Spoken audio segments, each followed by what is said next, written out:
is in your face with racism, and they bring back a colored water fountain and a white water fountain, we got to show up and we got to fight back.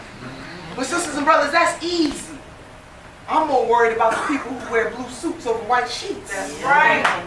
I'm more worried about administrations that have written into public policy things that keep African American folks and poor folks in that status that they are treated like second-class citizens in housing, in healthcare, in environment, in a prison system.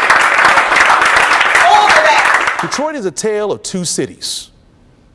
It's the best of times for those who are privileged and the worst of times for everybody else.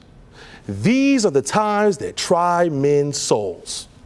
Reason why I'm running for mayor is young Damon Grimes, who was murdered by the state police for riding an ATV. For Miss Smith, who was terrorized in her own house by suburban police, and the Detroit police did not show up. For Malice Green, who was murdered, and my opponent covered it up. We deserve better. I'm running for mayor for the people who have their water shut off, for the people who lost their houses due to foreclosure, to the people who either got their license suspended or who are in jail because of racist auto insurance redlining. I'm running to be your next mayor because everywhere my opponent has been, there's been a criminal investigation. Whether he was at DMC, whether he was at DPS, whether he was at Wayne County, and now with the city. He needs to step aside and let an honest young man get the job done for all Detroiters. I'm Coleman Young II, and I'm asking you for your vote. It's time to take back the motherland for the people. Right. Because politics is about power, baby. Yep. Who has it and who does it, and who has it does matter. Mm-hmm. Because who has it? And are they willing to wield that power on behalf of the people? That is the key. That's why any old person just won't do. That's right. We gotta elect folks that are committed more to the next generation than they are to their next election. And that is Democrat. We are the most violent city in America. Violent crimes have gone up by 15.7%. There are 2,094 per 100,000 violent crimes in this city. Whatever he's talking about doing is not working. Mothers are burying their children, and Chief Craig is more interested about making the numbers work and talking about ChristNet than putting together a plan to keep the people safe. This is incompetence on parade, and that's why we need a change in leadership. So, we've been here before. And we know how to get over. There's a song in the African American spiritual tradition, How I Got Over, My Soul Comes Back and Wonders How I Got Over. We are not new to this. We can do this.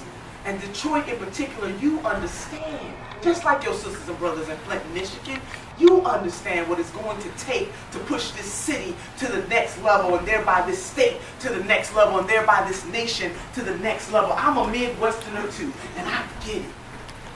But we can't just sit around and wait for folks with fancy titles to come and save us. Mm-hmm. Brother Frederick Douglass said power conceives nothing without a struggle, without a demand. It never has, and it never will. So it's time for us to start demanding some stuff. Mm-hmm.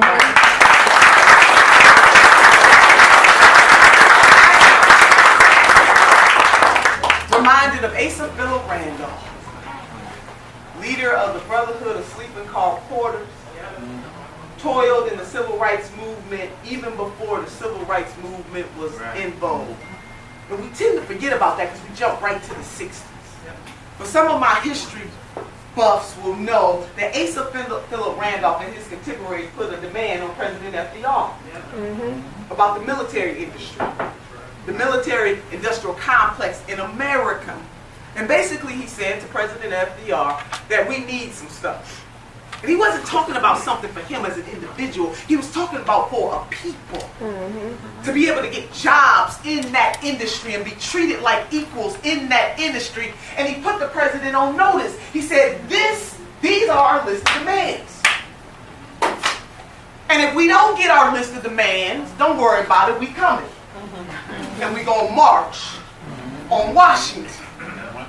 And he wasn't marching just to march. He had a list of demands. And after being committed to the demand, And when President FDR realized that he wasn't bluffing, and the executive order was signed. I tell you that story to say that as we protest, and as we march, we must make sure that we have a list of demands. Yes. And make sure and have a consequence for if they are not. We have been here before. Listen, Devin, if you're a black person in this country, you're 3 times more likely to be arrested.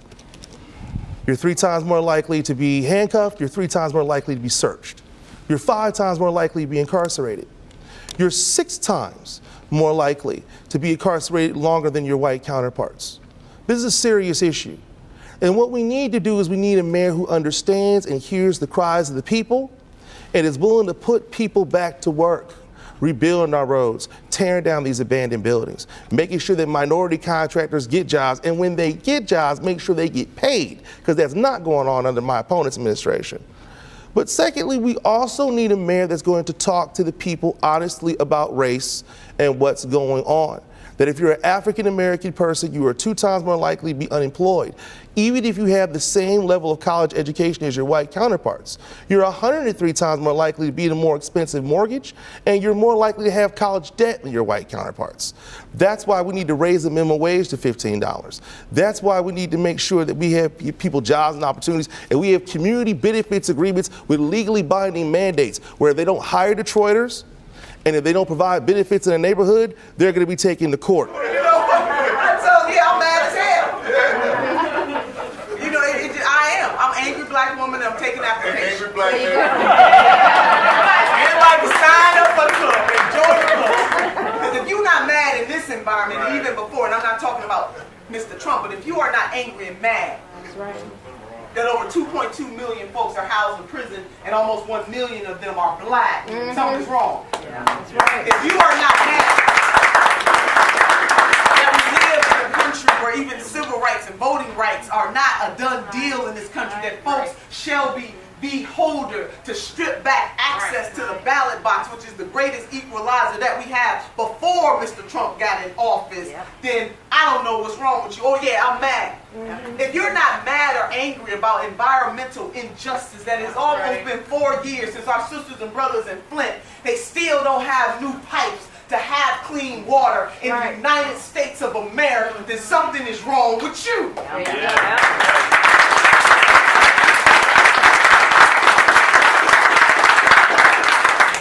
There are 3,000 other places in the United States of America that have higher lead levels, urban, suburban, and rural, than even in Flint, in the wealthiest country on the face of the earth. If you are not mad that people can't afford their prescription drugs, that a doctor can prescribe you a medicine and you not be able to afford it, if you are not mad that people are saddled, that folks sometimes determine that they're not even going to go to the doctor to get the help that they need because they don't want to be saddled with a bill, or they don't want to saddle their family with a bill, if you're not mad as hell about that, something is wrong with you. That's right. If you are not mad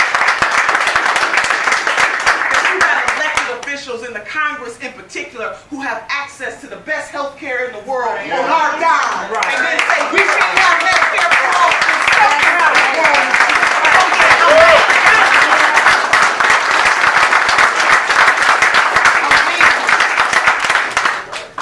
But it is a righteous anger, and I choose to use my anger to transform this country. Amen. Yeah, when a black woman get mad, If you want somebody that's going to fight for your jobs, fight for your houses, fight to make sure you have water in the house, fight to stop this racist auto insurance redlining in the city of Detroit, fight for those mothers who've been killed on the street due to gun violence by making sure police officers are on the block. Fight to make sure that we can raise the minimum wage to $15 for the mother who has to work 2 or 3 jobs and can't make men's meat.